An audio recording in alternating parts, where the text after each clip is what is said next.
But this then comes back to establishing a set of professional standards. Ultimately, responsible computing is helping us define that set of professional standards that we need for success in the IT or digital industry, as referred to it.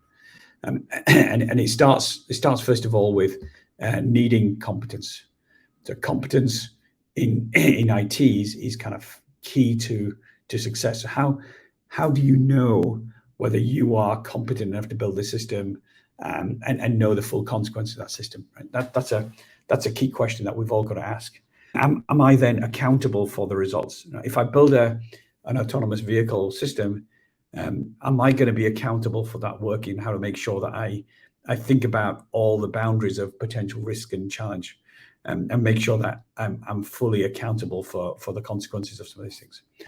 Can I ensure that I'm doing that in an ethical way? And will those ethical aspects be brought into the way in which I think about all of the systems that I'm building? And then the last piece, of course, is can I be inclusive in this? So can I make sure that I draw in the program all the aspects of the systems that we need, and make sure I'm serving the whole of humanity through those systems. I think by doing this and adopting the kind of responsible computing framework and a lot of the structures here, not only can we redefine the professional standards that we need for IT and digital, we can actually make digital good for society. And that's the kind of underlying ethos of what the BCS is trying to do.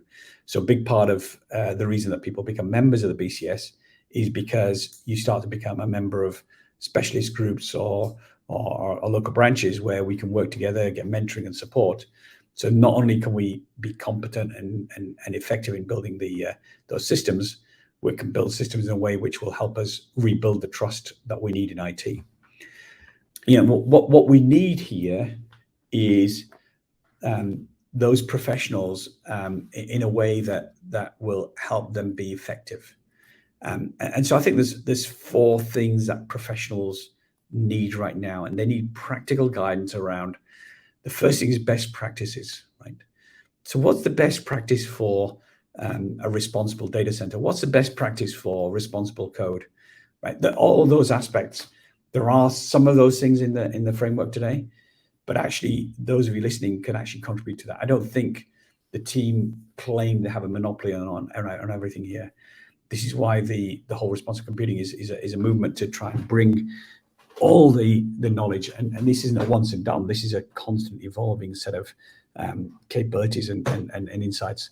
So best practice is the first thing. The second thing is we need role models, right? Part of what we need to do through responsible computing is to showcase the examples of best practice. There's role models that inspire us to go and step forward. Also, as we start to get in this, the timescales that IT professionals are working to are getting shorter and shorter. And so through the kind of responsible computing program, the individuals need that just-in-time support. So they need to be confident that they've got peers and colleagues who, when you kind of raise a question, will rally around to help support them. And the last thing we need is guardrails, right? So how do I know what the boundaries are of what's feasible and doable and kind of containing the risk? Because if I don't have those guardrails, we're not going to be successful. I mean, I can remember going back into the early days of IT, where we had very clear definitions of this kind of computer will handle this number of accounts, this number of transactions.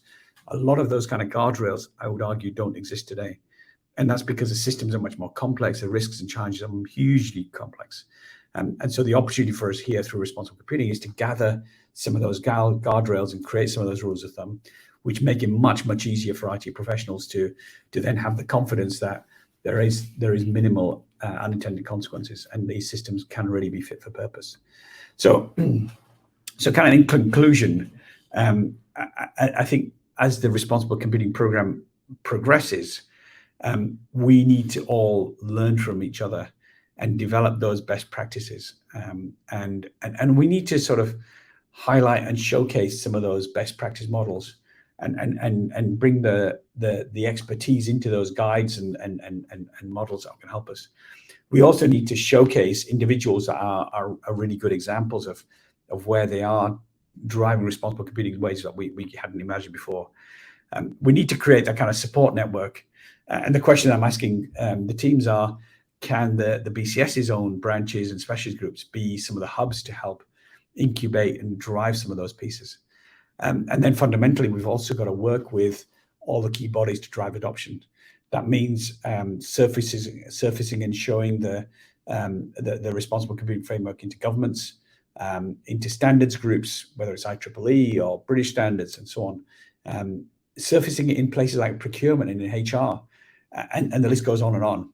I think by taking responsible computing and really sort of showcasing it and highlighting it and using this as a best practice will not only ensure that IT is good for society, it will avoid some of those consequences that we've seen before, but more importantly, it will also help us rebuild trust in IT, which is very much needed right now.